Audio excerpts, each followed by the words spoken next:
It takes 11 days, the Torah tells us, to get from Mount Sinai to Kadesh Barnea, the Israelite campsite at the edge of the Promised Land. But instead of a week and a half, it has taken the Israelites nearly 40 years. That's some detour. So it's reasonable to wonder about two things. How did we get here? And what took so long? Moses has some explaining to do. It's been thousands of years and 4 books of Torah, but we've arrived. We're on the verge. We're standing on the threshold of God's promise. Except nobody knows it. Other than Moses, Joshua, and Caleb, none of the Israelites who left Egypt are still alive. It's a brand new generation. A generation with no memory of going down to Egypt, no memory of slavery, no memory of the Exodus, no memory of receiving the Torah at Sinai. This generation has no memory of anything other than wandering in the desert. And about that, they probably have some questions.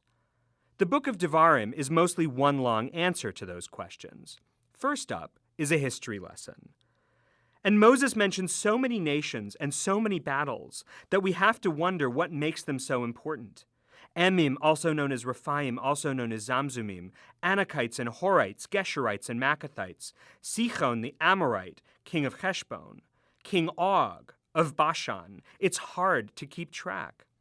Moses even throws in the Avim, a people who make their one and only appearance in the Torah right here, and apparently have nothing whatsoever to do with the children of Israel other than to be mentioned by Moses. It isn't especially easy to get our heads around this, especially considering that as far as we know, these nations were more or less minding their own business, or at least fighting only each other, until God brought the Israelites along and cleared their path. So it's an 11-day journey that really doesn't bother anyone and gets straight to the destination, or what we'll call the scenic route, 39 years, 11 months, 1 day, and lots of people in the way. So we need a review. And DEVARIM invites us to review our relationship to history. In DEVARIM, the story of the children of Israel begins not with something that happened to us, but something we did. We got up on our own 2 feet, or rather on our 1.2 million feet, give or take. We left Mount Sinai. We began our journey as a people with Torah. To be sure, the first time the Israelites got to the border of the Promised Land, it didn't go so well. After some fearful reports from their advance scouts, the people refused to walk another inch, and then God became angry with them. Some of them ran headlong into battle with Sichon and Bashan. They ended up headless. Thrust from slavery to freedom, the children of Israel lurched from fear to recklessness. They let events drive them instead of taking responsibility for their own future. And it took a few years to get back, but here we are again, at the edge, on the verge, at the threshold. Back then, the cliché that those who forget the lessons of history are doomed to repeat it wasn't yet a cliché. DEVARIM is Moses' effort to avoid that mistake.